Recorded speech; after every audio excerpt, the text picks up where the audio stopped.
Okay, so what's up sa inyo mga ka-beautiful Boracay, mga ka-vloggers? And nandito tayo ngayon sa Boracay White Beach. Pakita mo nga yung beach ngayon. So, ayan yung situation ngayon dito.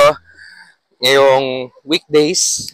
And ngayon, pag-uusapan natin ngayon kung ano yung mga experience ng mga turista dito sa Boracay. Kahit magpapahabagat season na. So, let's interview some of the tourists here in the island. So, what's your name po, ma'am? My name is Bimay Banlawi po. And you po, sir? Leo. So, kamusta po yung vacation nyo po dito sa Boracay Island? Nag-enjoy naman po kami since kasama po namin yung mga employees. Kayo po, sir? Good. Good. So, this is your first time or pang-ilan nyo na po? No, I think it's our 10th time here in Boracay. Ay, wow. Sobrang ano po ah. So, siguro mga anong year po kayo nakapunta po dito sa Boracay? First domestic flight po kasi namin dito sa Boracay since I think 2016 or 2017. 2016. So, before Boracay closure, nandito na po kayo? Ay, hindi ko na alam.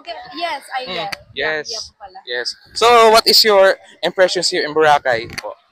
Maano pa rin, kaya binabalik-balikan po namin. Maganda pa rin, malinis pa rin. Masasabi kong mas nag-improve po yung Boracay since nung pinaka-first time po namin na pumunta. Yeah. Kayo po, sir? Good. Goods pa rin. So, what is your favorite activity na ginagawa nyo po dito sa Boracay? Palagi yung binabalikan. Probably sa mainland po. Yung sa zipline and sa ATV activities po. So, if you are living here, rate me 1 to 100. Probably 95 na lang. 95. Yes, kasi hindi ako mahilig sa masyadong mainit kaya may -5. So, can you invite our first-timer tourists going here in Boracay po? Sa mga gusto pong pumunta dito sa Boracay, lalo sa mga first-timer, I highly recommend Boracay po as your first destination for domestic flight. Super ganda po and super marami activities. For sure, i-enjoy po talaga kayo dito. Sulit na sulit. Sulit po. Kayo po, sir. Enjoy na enjoy. Enjoy na enjoy and sulit ang bayad nyo dito Yes. sa Boracay. So, Yes. thank you so much po, ma'am. And we'll see you po. Mabuhay. Thank you po. So, what's your name po? Ni Shane po. Julia Santo Domingo. Danica Joy Trago. Cinderella. Cinderella. Okay. So, kamusta po yung vacation nyo po dito sa Boracay? So far po, sobrang saya. Sulit po yung binayaran namin. Yeah. Kayo po, ma'am? Napakagandang experience wala na ako. First time ko po kasi dito sa Boracay. Happy po kasi ngayon lang po na-try itong ganito. Sobrang ganda niya and nakakawala siya ng stress. Yes. So, first time nyo po dito? Aba, Lahat po kayo? yes po. Yes.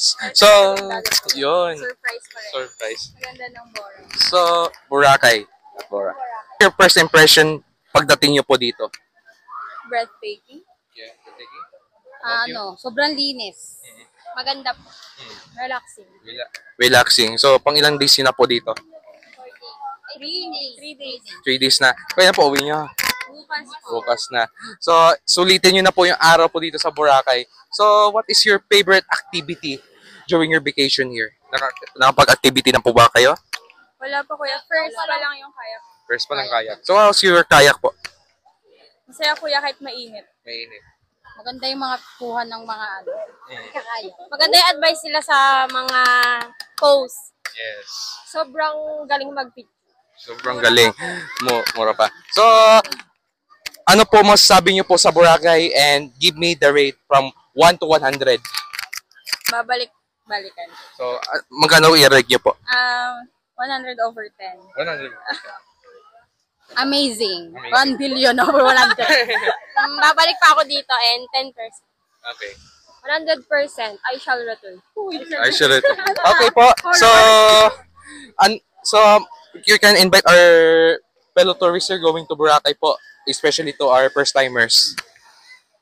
Tara na guys, kahit gano'n pa kamahal yan, sulit dito. Sa mga naghahanap ng ng bakasyunan, dito na kayo sa Boracay. Promise. Sa mama ko, babay tayo dito. Sa mga na-stress dyan, punta lang kayo dito, nakakawala siya ng pagod sa buhay. Lalo na po ma'am yung mga na-breakan. Yes! Wala naman nag-break eh. Yes! Yes daw, yes. Okay. So, thank you so much po ma'am and mabuhay. Are you from colleges or something? Yes po. From So- college po, sa Bataan po. So, ano po yung course niyo po? Tourism po. Oh, tourism. Mas maganda. Kasi pwede kayo dito maging tourist kayo dito sa Boracay. Yes. So, better po yun.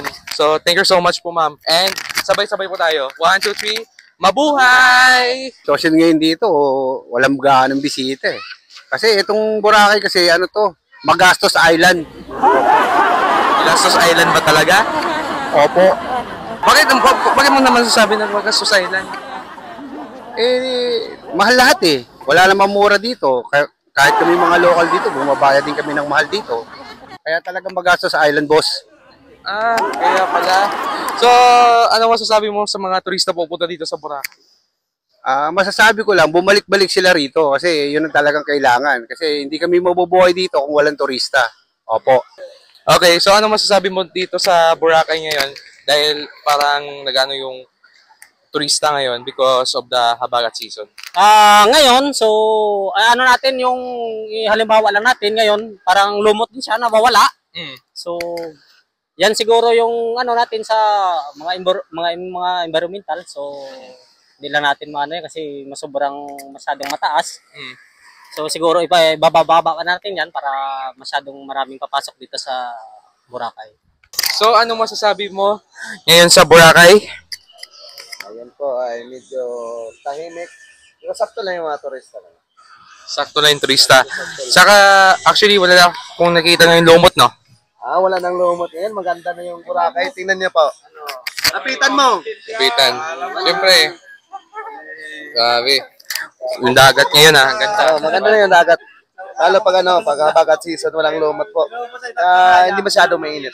So, ano ma-advise mo sa mga guests natin na pupunta na Boracay? Lalo na sa habagat season. Kasi patapos na rin yung school year.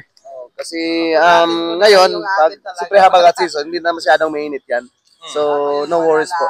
Yung mga takot sa init dyan, huwag kayong mag-alala. Malapit na yung tag-ulan. Okay. Ano advice mo sa kanila? Yan lang. Tuwing magbubok sila ng water activity sa kanang airport transfer. Siyempre, mag-book sila sa akin. Huwag sila mag-book sa iba. Huwag mag-book sila sa iba. Make sure na legit. Siyempre. May license? May license. Opo, meron. Ayan.